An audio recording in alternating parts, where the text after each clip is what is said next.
Locked On Senators, your daily podcast on the Ottawa Senators. Part of the Locked On Podcast Network. Your team every day.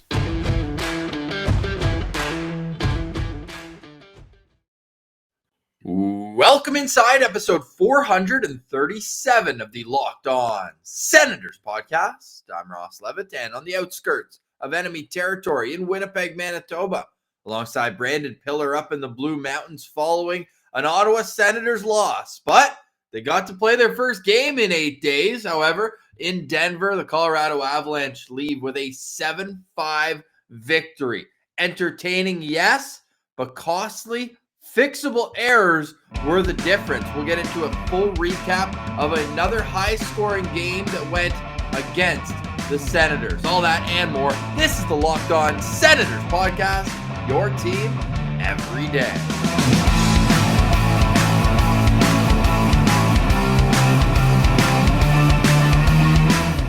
Today is Tuesday, November 23rd, and Pilsy, I can't believe I'm saying this, but the Ottawa Senators should have won that game last night. There was a possibility for them to win that game, which, yeah, like you said, it's crazy to think about when you're looking at a bottom feeder team, 32nd out of 32nd, just telling it like it is, going up against a powerhouse team, and the Sens had been off for over a week due to COVID postponed games. The Avalanche outshot them 40-21. The Corsi numbers were in favor of the Avalanche, 66% to 33%. And the Senators, score-wise, were right with the Avalanche right up until the end of that game. Well, I say should have won the game. Yeah, when you mentioned the shots, and there was a stretch, the second period, where the shots were 17-0 for the Colorado Avalanche. 17-0.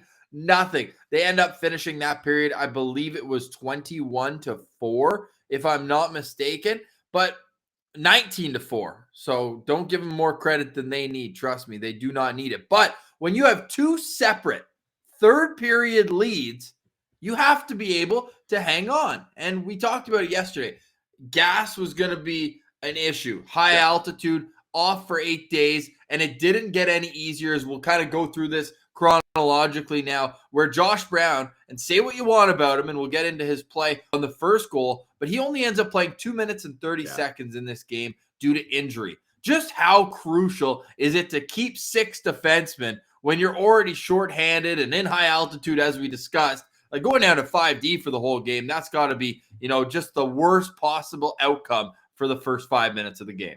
Yeah, I mean, the hockey gods just cursing the Sens once more. It's just another smite to the fans and the team here. But if you're Lassie Thompson, this is just old hat for you. Doesn't it seem like every game Lassie Thompson's playing, a defenseman goes down and he has to end up playing a bunch of minutes here? And he ends up playing really well. He was, other than Thomas Chabot, I would say he was one of the best defensemen out there. So credit to Lassie Thompson for being able to elevate his game and kind of cover up for some of those, I was going to say mistakes. It's not a mistake, but some of the tough situations he's put in there. And look, I hate to say this too, but maybe a little addition by subtraction there with Josh Brown being out of the game for a while there, because he only played a couple minutes, but in that couple minutes, he was a big part of why that first goal happened 50 seconds into the game. Yeah, and with Josh Brown, we do hope he gets well soon, but DJ Smith said that he will most likely miss an extended period of time. I was out for dinner. I got back home. I was walking up from the car, and I turned to my girlfriend, and I said, I have a feeling the Sens are going to be losing 1-0 when we get in. And it was about 7:40 p.m. Central Time, so the game had started 2 minutes earlier, and I was right. So, Pilsy, since I was walking upstairs, I did see the goal, but take us through it for me. Well, basically it was just Josh Brown was behind the net and he tries to make a pass. I forget who the guy was, but over to another player, and it gets picked off. Then the Avalanche are in attack mode, right? They've got the puck. They're hungry. And this goal was weird because it goes through the crease twice behind Gustafsson. I think it was Burakovsky sends it over to Kadri, who has a wide open net behind Gustafsson. All he has to do is put it in, and he sends it back through the crease, where Nichushkin, that's the easiest goal you're going to score there. And the Sens aren't able to catch up to that kind of bang, bang, tic-tac-toe play. And that's how quick it happens when you're in Colorado and they have the home team advantage. They're used to the altitude. They got the crowd going crazy. So that was a quick 1-0 deficit that the Sens unfortunately have to go for. And Ross, that was your key to the game. Don't let that happen. You gave him don't let it happen the first 10 minutes. It happened in the first minute. Yep, it did. But what was Josh Norris doing, putting that where he did for Josh Brown? It was almost like he could have broken it out, and there was a forechecker on him. I think it was Nikushkin, but Josh Brown is standing right in front of the net with a forechecker on him, and Norris kind of puts like this weird soft pass down to him, and I think he really put Josh Brown in a bad position there. That being said, once Josh Brown pivots, he has an opportunity because Norris kind of then becomes the outlet man, goes to the far boards, and if Josh Brown pivots and just rings it around the boards, easy breakout, bang, bang, you're on the forecheck. But instead, he thinks that he's Bobby Orr back there. He's going to dangle 3 or 4 guys, and next thing you know, bingo, bango, bongo, it's in the back of the net. But what can you say about the Sens' resolve? Because and you were agreeing with me yesterday that if they let in one early, the floodgates could open. But credit to this team for getting right back on the offensive. Yeah, absolutely. And that's the thing that I thought the Sens did really well in this game is they didn't kind of hang their heads, and they could have. Like, they were getting dominated with puck possession, but score-wise, they were able to hang tight here, and Gustafsson was a big part of that. He made a couple of really good saves, and I think, man, Zach Sanford has really turned things around here. Like, at the start of the season, we were desperately trying to find things about him that we could even just compliment, or talk about. Yeah, exactly. Yeah, like there was just nothing happening. But now he's finally settling in here. I think he's starting to buy into DJ's system. He's starting to get used in better areas. And that shot for his first goal, oh my God, just rips it top cheese on Kemper. That was the second one. You got to get through. Oh, yeah, the first goal was That's why I forgot that was his first goal, because the whole Lassie's first NHL goal. I knew that was tipped right away, but everyone was saying it was Lassie's first goal, so nobody I was like, wants to take it from him, right? Exactly. Yeah. But then when Sanford got his third, he's like, no, that was yeah. Actually, let's make sure the record shows. So yeah, sorry about that. I was jumping ahead a little there. So Lassie, let's get to Lassie then. It's unfortunate. That would have been a great first goal for him. And of a power play, too. Yeah. One thing I liked about Lassie's game is he had the courage and confidence to shoot that puck often. Like, I think a lot of young defensemen, they'll kind of defer because the last thing you want to do is shoot a puck into a guy's shin pad. The Ovechkin thing, right? Remember, who was it? Zaitsev fires it right into Ovechkin's shin pads. He blocks it. He's off to the races, and Gustafsson gets scored on a breakaway by the greatest goal scorer of all time. Right? With a broken stick. Yeah, with the broken stick. Yeah. So, like, that's the last thing you want to do. So it takes confidence to be able to take those shots. However, he's got to get those shots a little lower. Like, if you're taking a wrist shot from the point, it can't be above the waist. That's no good for anyone because it's just going to hit someone in the chest. Get it below the waist. Then it's a tippable shot like his first goal. But others of his shots were way too high. But I like the confidence there. And Sanford gets a tip on it. And that ties things up. And that's a great show of resilience that the Sens aren't just going to let this head downstream that easily. Tim Stützle and Lassie Thompson, the only Senators with 4 shots on goal last night. And the tip doesn't even count as his shot on goal, which initially it had. But Zach Sanford gets a high tip on it. Great hand-eye coordination for Sanford. And all of a sudden, wouldn't you know it, you got a tie game here on our hands here with 7 minutes left in the first period. Now, it doesn't last long. It doesn't last long at all. And we can get into the brilliance of Cale Makar because since he's been back in 5 games, he's got 9 points and his team scored 31 goals. So the tie lasted for 18 seconds. And this is just a bang, bang, cross ice. I think that Gustafsson has had more of these scored on him than any goalie this season. He's only played, in 7 or 8 starts? Because these cross ice feeds, I don't know how you fix it, especially when it's a situation where you're going up against such a solid team that can move the puck fast and they're aggressive. But these are just defensive breakdowns. You can't allow a 30-foot pass in the offensive zone. They're going to burn you every time.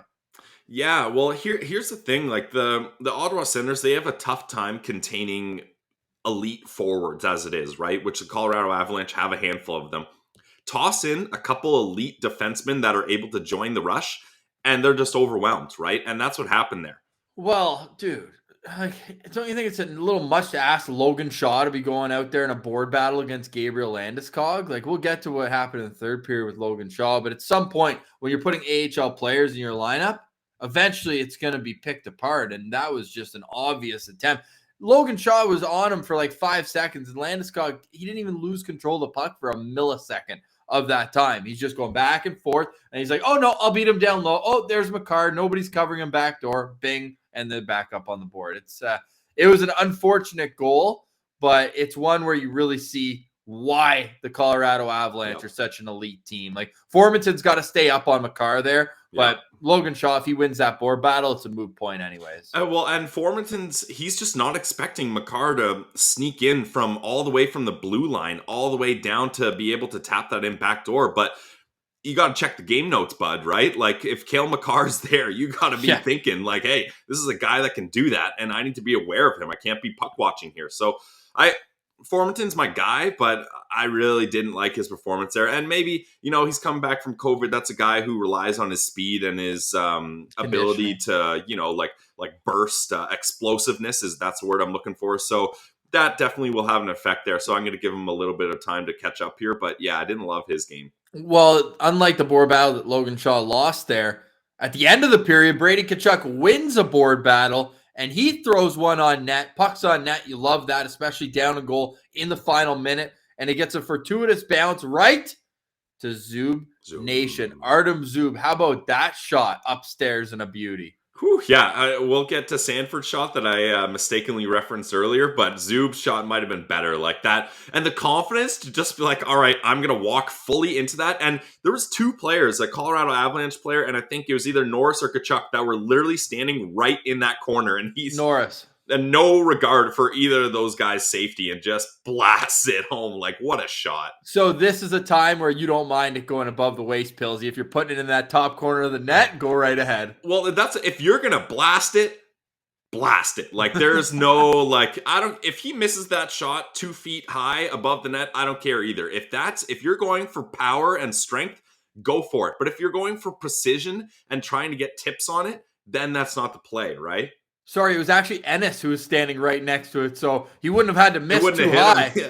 He wouldn't have had to miss too high. Norris was right next to Zub in the high slot there. So what a great momentum goal for Ottawa after giving one up at the start of the period and in the middle of one. Remember, it's the first 2 minutes and the 2 minutes after your team or the other team scores, and then the final 2 minutes. And that's what the Senators got. 46 seconds left in the period. Zub from Tkachuk, and somehow, some way, after 2 periods, after the first period, this one's tied at 2.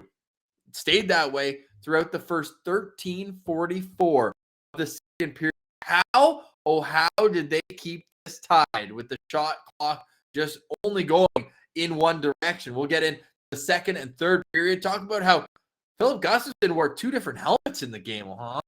That was strange. Darcy Kemper's skate blade came out.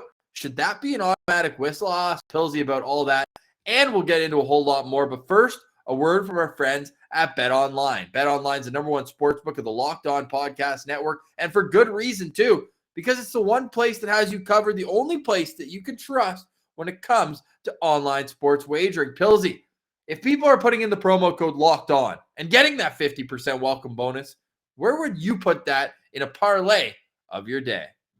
Well, it's been a roller coaster ride for my parlay. By that, I mean I won once, and it went up once, and then it's been going down for a long time. But let's try to get back in on the action here. There's only a couple games here, so I didn't have a lot to choose from. So I decided to go with Alberta. So I'm taking the Oilers money line, -107 versus the Dallas Stars, hoping McDavid and Draisaitl can get it done there. Then Calgary, the goaltending has been incredible there. Like, arguably the best in the league with Vladar and Markstrom. So I'm thinking they can beat up on the Chicago Blackhawks. I'm taking their money line at -203.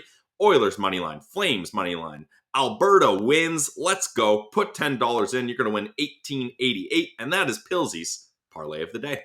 Don't sit on the sidelines anymore. Get into the action. And don't forget the promo code.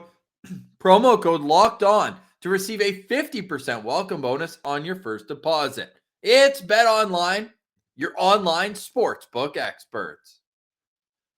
All right, Pilsy. So 2-2 the score after 20 minutes. And let's touch on this play that really was strange for me at the start of the second period. It's 2-2, and Darcy Kemper's skate blade comes out. Do you think that should be an automatic whistle? Because the Sens had possession of the puck. I don't think it should be an automatic whistle. I think the rule they have now is a good one. I think once the team of the goalie who had the equipment malfunction possesses the puck, then you can blow it down. But it's not they fair. Didn't. Isn't that what happened when Colorado No. got possession? They blew it down? Ottawa still had the puck in the neutral zone. Maybe it cleared the zone, but they blew that down a little early, and I thought, and we're a goalie-friendly show, but hey, if you're going to choose to wear those blades that pop out so easily, that's just a risk that's inherent. Yeah, so I thought that's what happened. So apparently not. So that's what I think the rule should be. Like, Colorado needs to possess the puck for not just like touching it like a penalty. Like, you need to actually have possession of it, and then you can blow that down. Because I agree with you. Like, you want to protect the goalies, and that puts a goalie in an unsafe position. But you've made the decision to wear those flimsy little snap-on blades, so you have to deal with the consequences of it, unfortunately. And it's not fair. What if the Sens had a 2-on-1 and Darcy Kemper is moving over to try to get that cross ice pass, and his blade busts off and the Sens score? Well, that's got to count. It's not the Sens' fault. So I think that's something that definitely I think they need to look into if that's not the current rule, because that's what I thought it was. Yeah, very strange moment. At that point, there's 8 minutes left in the second period. The shots are 16-0 in the period for Colorado. It's a heavyweight tilt where one of them is a welterweight and the other is a heavyweight. So as that happened, Kemper, he gets the whistle, but they didn't give him a whole lot of time at the bench, and he was struggling. So the backup, Jonas Johansson, comes in, Pilsy, and then he almost gets scored on. And then Colorado goes down the other way and gets a goal. So funny enough, they're saying he's on record as the winning goalie at that point because the game-winning goal was while he was in net. And on the broadcast, they made a joke saying, oh, he doesn't deserve it. And I looked, I was like, well, he's made one save this period and Kemper's made none. and they're 16 minutes in. So does he? But funny enough, obviously Kemper ends up going in. I think he got in with like a minute left in the period, but it was just so unfortunate because the first shot that Ottawa had was with 6 minutes left in the period, and it was a good opportunity to score, but then the Avs counterattack, man, you can take us through that goal too, because it is just a thing of beauty. Like, it even starts from how Burakovsky picked up the puck in the neutral zone with his skate, then he puts it between his legs, and then next thing you know, it's a tic-tac-toe. Yeah, is this the Rantanen goal you're talking about? This is the Taves goal. Where goal. He's coming in back door. So I'm watching it now. Burakovsky, a little backhand pass over to Kadri, who just hits it back door, and Taves is just standing right there. Yeah, I mean, that's the thing. When you've got defensemen that can join the rush there, it's tough for this team to kind of cover all their bases here. And Taves, you got to credit him. That's a good, hard play, heading to the net and being able to tap that in back door. And then Kadri just continues his excellence here. Like, his ability to be a good playmaker and really kind of be that second line center that the Avalanche have been looking for this whole time. He's really come into his own, and there's lots of talks about maybe other teams acquiring Kadri. I don't see the Avalanche trading him if they can get him under a contract they like. He's going to get paid. His stats are absolutely mind-boggling in the past 2 weeks, basically since McKinnon went out, and he was elevated to a first-line center. Forget second-line center, Pilsy. But speaking of players that were producing, now you can tell us about that Sanford snipe to make it 3-3, because again, like, at this point, and I keep going back to it, but it cannot be overstated. At this point, the shots were 17-2 in the period for Colorado, but the score still 1-0, and all it takes is one bounce and a rush the other way. Yeah, like when we were, I forgot to mention it before the game, but when we were looking at the lines, I didn't like seeing Sanford down on the fourth line. I would have liked, if I would have made the lines, I would have put Sanford back on that top line. I thought he played great with Norris and Tkachuk before. Move Stützle down to a second or third line role. Unfortunately, bring Formie down to a fourth line role. I didn't love how he played, and maybe he needed a little more time to get adjusted. And I thought that would have balanced things out, because Sanford has really, really been looking good lately. And that was an excellent play because the Colorado Avalanche were transitioning the puck up ice, and he steals the puck from Cale Makar as he's skating through the neutral zone. And then he's created a 2-on-1. He looks for the pass, sees that the defenseman has the pass covered, and then without much hesitation, quickly makes an executive decision. All right, the pass isn't happening. I'm not even thinking about it. I'm looking shot, top cheese, boom. And what an amazing shot to be able to beat Darcy Kemper like that just off the rush. Like, that's the kind of thing the Sens need more of. They need the guys that can just create a quick goal off the rush like that. And Sanford does it with an accurate, precise shot. Let's rewind it a little bit more, though. The play that Tyler Ennis made along the boards, and it was one of those weird plays where their teams are in the middle of a change. So there's chaos going on around it. But he angles his body to get possession of the puck and then uses one hand on his stick to pull it free into an area where Sanford can get it. So credit to Tyler Ennis, man. How many games has this guy played where he plays under 10 minutes but still produces a point one way or another? And that was Tyler Ennis again last night. So it's either a situation where he thrives in those moments, or maybe coach should be using him a little bit more. You could say he would have been over 10 minutes, probably right around 10 minutes, had he not taken that double minor in the third period. Kind of a greasy hit there, eh? Yeah, and this is what I think, maybe this is jumping ahead a little bit, but while we're on it, I think this is what DJ was saying to the ref. You saw them have a conversation after. Yeah, that was a elbow or a hit to the head, whatever you want to call it, for sure. That's a penalty. But why the hell does Ennis get another roughing penalty attached onto that? He got jumped.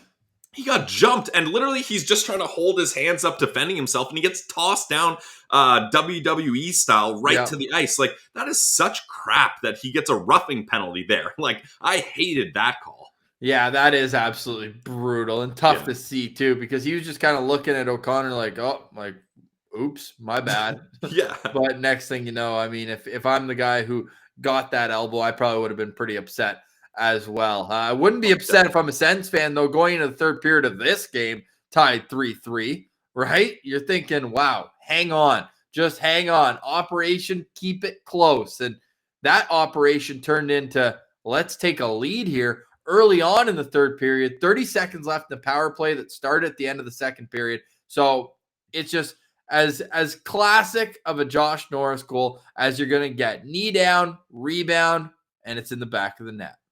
And he's in the spot there, right? And that's exactly where you want Josh Norris to be. He's aware of the play that's happening. Good on Tim Stützle using his shot to get the puck to the net. There's a rebound. Everyone's scrambling. And Josh Norris doesn't waste any time. He just bangs that in. And that's a great play. And you love to see Josh Norris needs to make that play 10 out of 10 times. So, congrats for making that play, but you just got to do your job there. So that's all. Yeah, you really do. But credit Josh Norris, man. This guy is automatic on the power play. And at that point, you're thinking, oh, man, can they steal? Can they steal this game? Do they have it in them to steal this game? And then a minute and 30 seconds later, Cale Makar says, probably not. And he ties it back up again. This one, his skating is unbelievable to watch. He might be my favorite skater to watch. Just the poise and the edges, everything about it. And he was dancing at the offensive blue line before that wrister. Yeah, and I think it's, if I remember correctly, I think the fourth line was out for that one. I think it was Austin Watson and the guys trying to block that. Wait, is this breaking news or what are you reacting to here? I'm just shocked that the fourth line was out there because it's not the last one they were out there. Although we do have to discuss, and this is kind of the Logan Shaw experience here in this game. And not to say he hasn't had a good year, Pilsy, but that puck has to get out of the zone. There's just no two ways about it.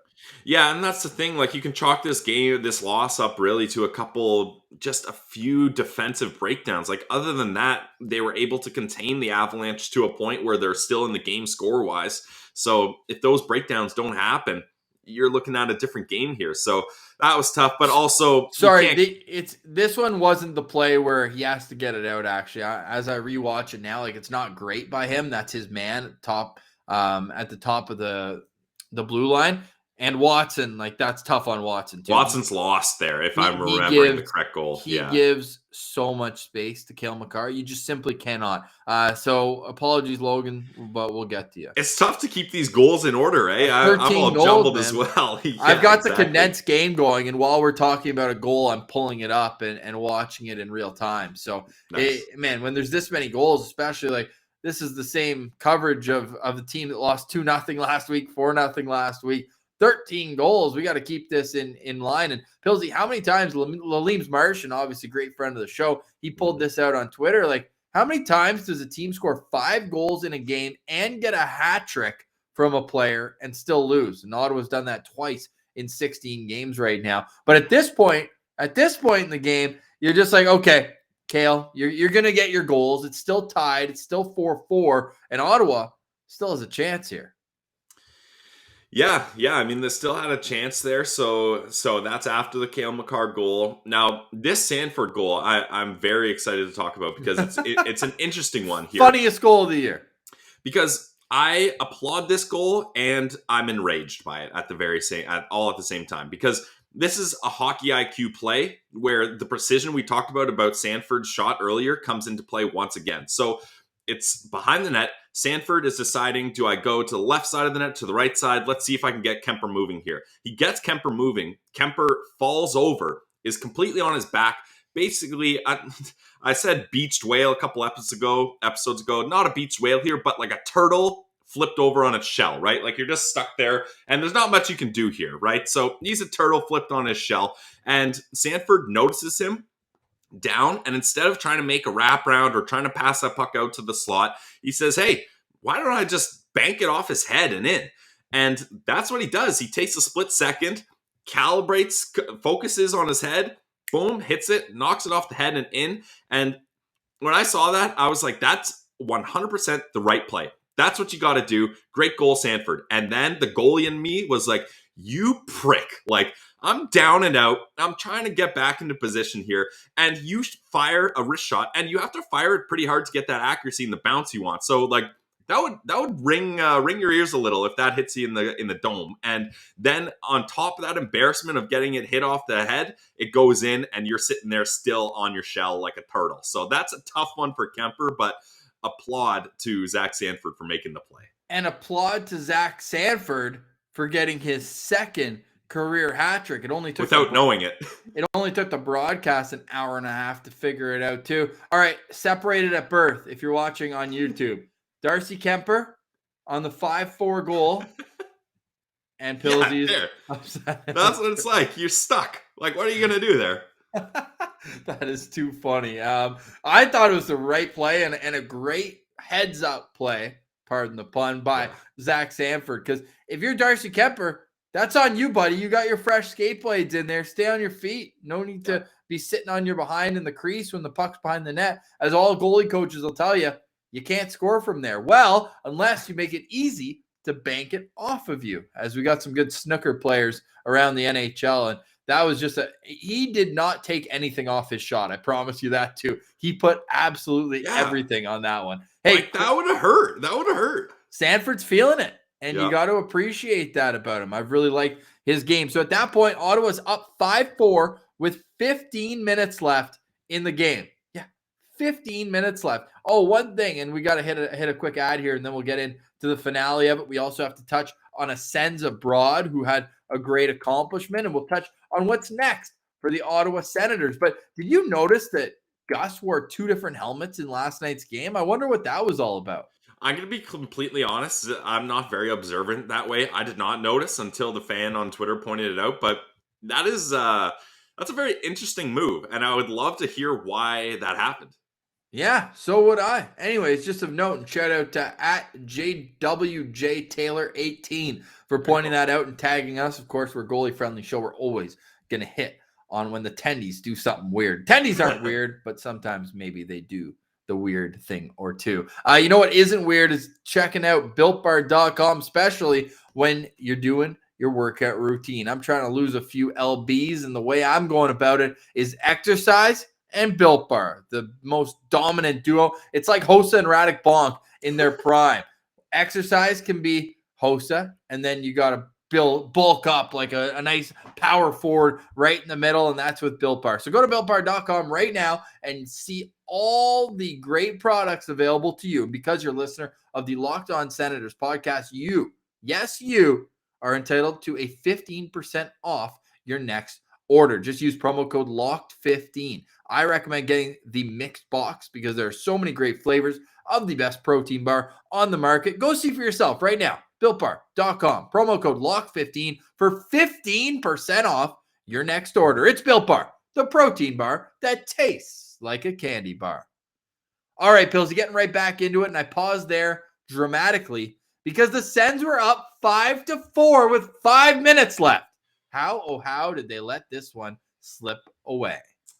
Well, at that point, and do I have my score correct here? That's when the Mikko Rantanen goal happens, right? Yep, and this is where, I mean, we've been teasing, and unfortunately we've been hard on him, and we should mention Logan Shaw, his break-in created that Zach Sanford goal. He had a little chip and chase. There you go. And had some space, but then on the PK here, now credit to Colorado, one of the best power plays in the league, for sure. Yep. But it's a wobbling puck going into the middle of the ice. Kadri and Zub were kind of battling for it. It squirts out into open ice, and all Logan Shaw has to do is take a backhand swipe, get that thing out of the zone. There's 13 seconds left in the power play. He gets that to the opponent's blue line, and the power play is over. You regroup, you get off the ice, and you allow the next group to go out there and defend the lead. Instead, he tries to put it backwards.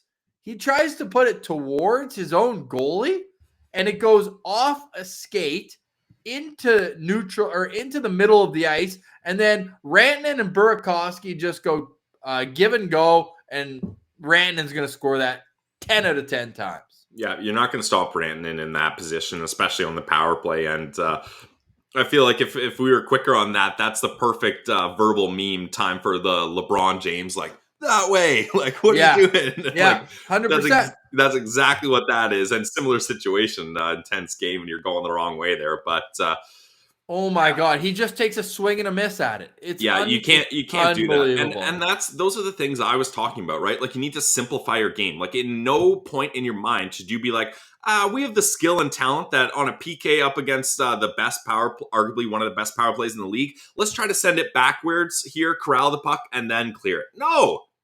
Just your first thought needs to be clear it. No, I don't care how you do it. Just get it out of there. Yeah, and at the same token, Formanton leaves the zone a little early because he thinks that Shaw is going to clear it. It's going to be cleared, yeah. And then Rantanen's his guy, and he just leaves him wide open. So at that point, it's still tied. Still a chance to win, even though at that point, the live odds were at minus 160 in a tie game with a minute left in terms of the Avalanche going up here. And there was a 5-hole goal, and again, like, did you think that Gus had really a chance on any of these? Almost none of them. Like none of them. I was like, "Come on, Gus!" Like, I know. Yes. So, but I'm feeling bad for Gus at this point. Like, holy crap, he feels like he's keeping his team in this. Like, sure, the goals, he lets in 5 goals, but they're not really his fault. Similar to the Washington game, and then they can't pull out the win at the end. That's tough. Yeah, and they were going back and forth once it was tied 5-5. Like, I was enjoying watching the game. It was entertaining for sure. And then with under 2 minutes left, it's just a little chip into the zone. And Mete, I don't know what this guy was doing here. He just coughs it up. He couldn't control the puck at all. It just on his stick, off his stick, behind the net. And you just can't turn it over. And that being said, and Lassie did have overall a very good game. Lassie has to go to the front of the net there. He can't chase. It was almost like the whole play was flowing left to right, and everyone was just kind of puck watching and following the puck. And because of that, once it was turned over, the Avalanche player had a quicker way to get to the back door, and that was Alex Newhook, a good Newfoundlander. And hey, that being said, man, he gets control of it. He goes skate to stick, and it's in the back of the net just like that. And the Avalanche take their first lead since the second period? Because Ottawa had 2 separate leads in the third, and they take that with a minute 45, and there was no real chances after that, right? They just kind of shut it down. It was game over from there. Yeah, exactly. And the thing too, like, with Lassie Thompson at that point, like he's played a bunch of hard minutes, so there's some fatigue setting in there, and the decision making at the end of the game might be a little tough. So I'm not willing to put that on Lassie, and I'm not going to put it on Gus either. That's just like, this is just a case of like finally the dam is breaking here. Like the Sens are like putting duct tape on a couple holes, trying to put makeshift logs up, and then eventually it's just not going to work, and they're going to break through, and that's what happens. So yeah. Well, when Mete missed that slot, that one touch in the defensive zone behind the net, it goes out, and this is a great play from O'Connor. He just puts the puck on net. Gus makes the save, and that's where I was saying Newhook gets the step in on both Josh Norris, who's defending him as the centerman, and Lassie, where he should be. He kind of went out to block the shot, whereas I think he should have stayed a little closer to the front of the net, being able to clear out any rebounds, especially Gus has been making the first save more or less all night. Yeah. So I think you just kind of let Gus make the save from that hash mark, and away you go. But then that's the game winner, and then Nazem Kadri buries the empty netter to add insult to injury and to really allow everyone who had Colorado puck line a deep sigh of relief. That was me, not gonna lie. I did have Colorado puck line, but that's the thing, right? And I don't know about you, Ross, but lately Mete hasn't done like, he's in Josh Brown territory for me, honestly. Yeah, like he's a neutral guy, maybe even more negative than positive, because there's just like, last year we applauded his skating, we applauded his ability to make a good first pass, transition the puck up the ice, but he's not doing that this year, and like just the defensive coverage is just not there, and like basically now I'm confident in saying Brandstrom should be the small forward or small defenseman getting those opportunities over Mete now, because I've kind of seen all there is to see about Mete, and he doesn't move the needle too far one way or another for me here. Yeah, I think once number 26 at North Dakota comes up, that might be all. Colton Sanderson? Okay, can we touch on that just quickly? So it's a 7-5 loss. Ottawa is now 4-11-1 on the 32nd out of 32nd. Yes. However, games in hand. We can still hold on to that point percentage. Sure. They're still above the Arizona Coyotes. The rebuild is not over. At least we hope not. And Nazem Kadri gets that empty netter. Pilsy in his last 9 games, he has 19 points. Yeah, that's good. 19 points. He had a goal and 3 assists against the Ottawa Senators. Sen Central standouts quickly. Artem Zub for me, 25-14. He got that great goal. A couple of giveaways that I didn't love, but he played over 5 minutes shorthanded as well. So did Mete. I don't know why they're leaning on Mete as like their number one PK guy. I guess that's a question. Well, they don't have many other options, right? There's only coach. 5D at that point. Yeah. And well, 3 of them played under a minute on the PK, including Josh Brown played half his minutes on the penalty kill in that game. But Shabbat didn't play a single second on the PK, and he still managed to play 32 minutes. Yeah. So we'll give an extra shout out to Thomas Shabbat. No giveaways, 3 takeaways, and 4 hits for Shabby. But at some point, man, you got to just get a little offense from him too, right? Like, yeah, we can say he's been playing his best hockey and he's looking good defensively, but you got to get on the scoreboard. And then offensively, I thought Brady had a great game. 2 shots, 3 hits, and he created 2 goals just with his body positioning and separating loose pucks. So I can't give it to Gus. Like, he played well, yeah, but you can't let in 6 goals. I know it's so much on the defense, but like, we've done it before where he's a standout and they let in 6 goals. Like, it can't happen. And you look at like the Senators' goaltending. It's so much more than just the goaltending, though. So I have a lot of trouble blaming them for it. But when you go to the stats page and all of their goals against average are above 3, yeah, that's bad. You can't have that. Like, something has to change. And Pierre Dorion, you can't just change 7th round pick for a 4th line center and be like, all right. And yeah, sure, say what you want, this COVID pause, but this roster was flawed well before that. Oh, yeah. Yeah, so, absolutely. And I'm with you. Like, I'm not blaming Gus for this, but I'm also not going to give him a standout here. That's okay. My standout goes to Zach Sanford. I mean, hat trick. I talked about how much I liked his goals. I thought he should be getting a bigger role up on that top line. I thought he played well there. And then my other one will be Lassie. He's put in another difficult situation once again. He's got to go up against Rantanen, Landeskog, Kadri, all these guys. And I thought, other than the play at the end, he did well. So those are my 2 guys. Yeah, I like that. So 7-5 loss. Ottawa back in action on Wednesday in San Jose, where they'll begin their leg through California. 3 games in 4 nights. Before we go, Billsy, we got to give a little shout out to a former Sens Yeah, captain. I was going to say, this is the perfect tie-in. Eric Carlson. If you're watching on YouTube, I got his jersey in the frame today, and that'll be a rotating frame. We're going to try to get a few different ones here. And well, you have 30 jerseys to pick from, so we can keep it interesting. Soon it'll be on the wall as well. Once my bookshelf gets in, you guys will see the transition from boxes to bookshelf. But Pillsy, 800 NHL games, and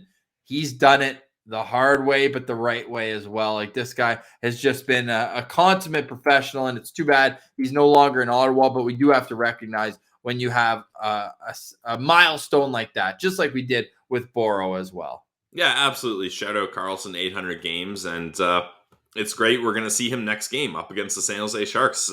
Always a nice kind of welcoming moment, and to get to watch Carl, even if he's on another team, is always kind of a blast of the past nostalgia for Sens fans. Only 9 defensemen in NHL history have more than his 633 points through 800 games. Sorry, since 1985. But I don't know, like, before that, who were the defensemen other than Bobby Orr? No idea. Maybe Larry Robinson would probably be in here. But that being said, I didn't see they put that in such small font. Shout out to NHL PR.